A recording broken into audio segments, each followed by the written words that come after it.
청담동 주식 부자로 알려졌던 이희진 씨 얼마 전에 사기 혐의로 구속이 됐는데 옥중에서 쓴 편지가 공개됐다 그러는데 어떤 내용이에요? 네, 이제 이겁니다. 9월 7일 날 남부지검 주식 범죄에 관련한 그 합동 수사단에서 이제 구속이 됐죠. 네. 그래서 이희진 씨가 청담동의 아주 주식 이제 결국 부자라고 소문이 났었는데 사실 구속이 됐는데 이 2일 날 그 대표자가 원래 이제 이희진 대표자가 운영하는 온라인 커뮤니티에 대표님이 보내신 글이라고 올라왔는데 이제 옥중에서 나는 반드시 돌아간다. 뭐 베트남어, 중국어도 배우고 있다. 그리고 이 회원분들에 대해서 내가 평생 안고 가겠다. 그리고 반드시 나는 돌아간다. 이제 이런 글을 올리면서 하나도 뉘우침이 없고 피해자들에 대한 어떤 반성의 기미 또 어떻게 보상을 하겠다라는 이런 이야기는 없고 본인이 억울하다는 측면에 글을 올렸다라고 해서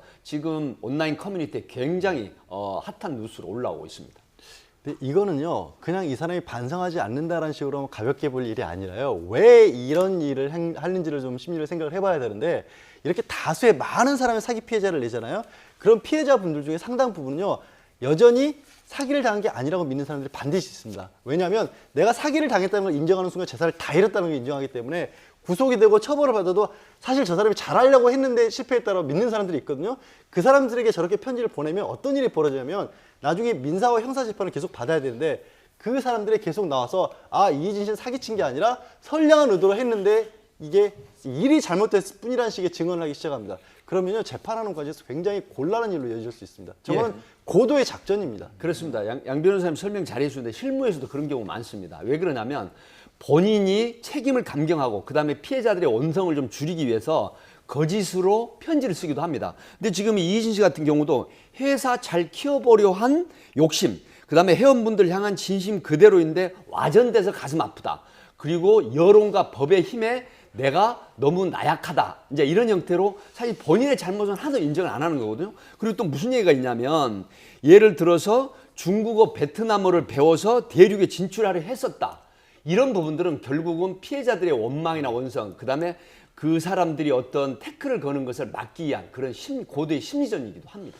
저는 좀 섬뜩한 생각이 좀 들어요. 그러니까 이게 사실은 과거에 조이팔 사건 같은 경우도 그랬고 이런 대형 사기범들이 보면 이 재범률이 계속 높지 않습니까? 그리고 어떻게 보면 재범일 경우에는 사건 규모도 오히려 더 커지고 그러는데 이 사람이 다음에 나와서 오히려 더 큰 범죄를 저지르지 않을까 이런 좀 걱정도 들고 그리고 베트남어도 배우고 중국어도 배우고 이제 글로벌하게 지금 이제 범위를 넓히겠다 그러니 범죄 규모가 더 커지지 않을까 하는 생각도 약간 들어서 좀 걱정이 좀 많이 되네요.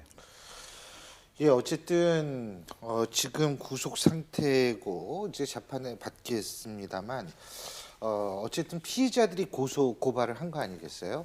그 피해자들의 마음을 좀 보듬어주는 자세가 일단 우선돼야 되는 것 아닌가라는 생각이 듭니다. 오늘 네 분 말씀 여기까지 듣겠습니다. 고맙습니다.